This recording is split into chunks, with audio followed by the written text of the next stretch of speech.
Hi everyone! So third video out of the three-part Cruella De Vil series that we've got going on. The first one was a 20-minute challenge on whether I can make my Cruella De Vil face.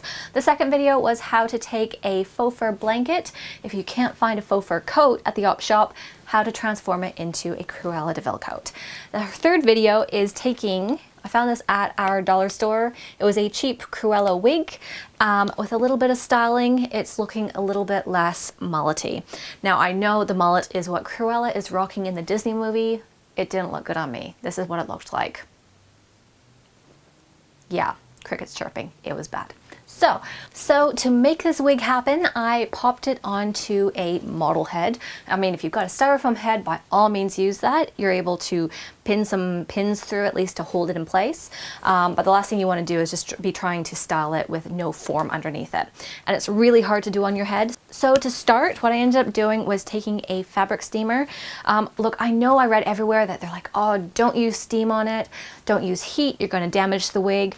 It's also the only way you're actually going to style the wig and change its form. So I took some tips from some other YouTubers.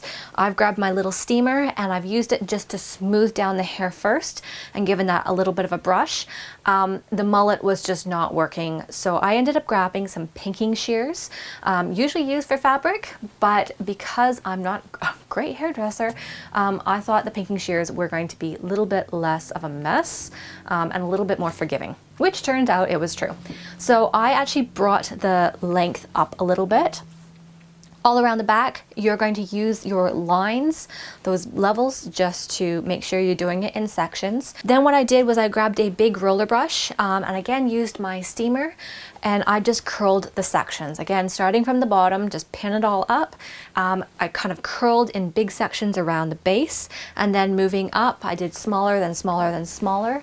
And then finally we got around to the top and those were like itty bitty pieces.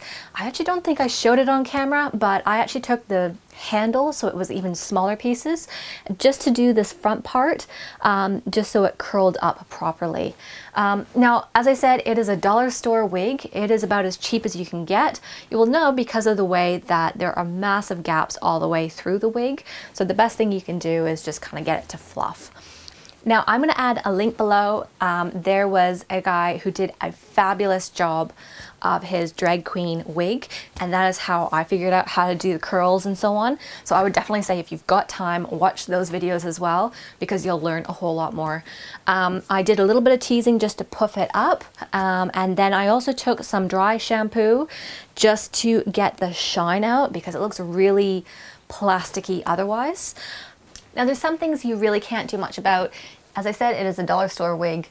The white is pinned onto black, and unless you style this forward a little bit, that black is going to show. Not much you can do about it. You're doing it as a Halloween costume, so you just want something to whip it together and make it look like you are Cruella. So hope you guys enjoyed this. I just wanted to quickly run through how I did the wig, how I did my coat and last minute costume, and how I put my face together. You guys are good to go. Anyways, I hope you guys enjoyed this, and I've got some Sleepy Hollow recipes coming up next week, so I will see you guys in the next video.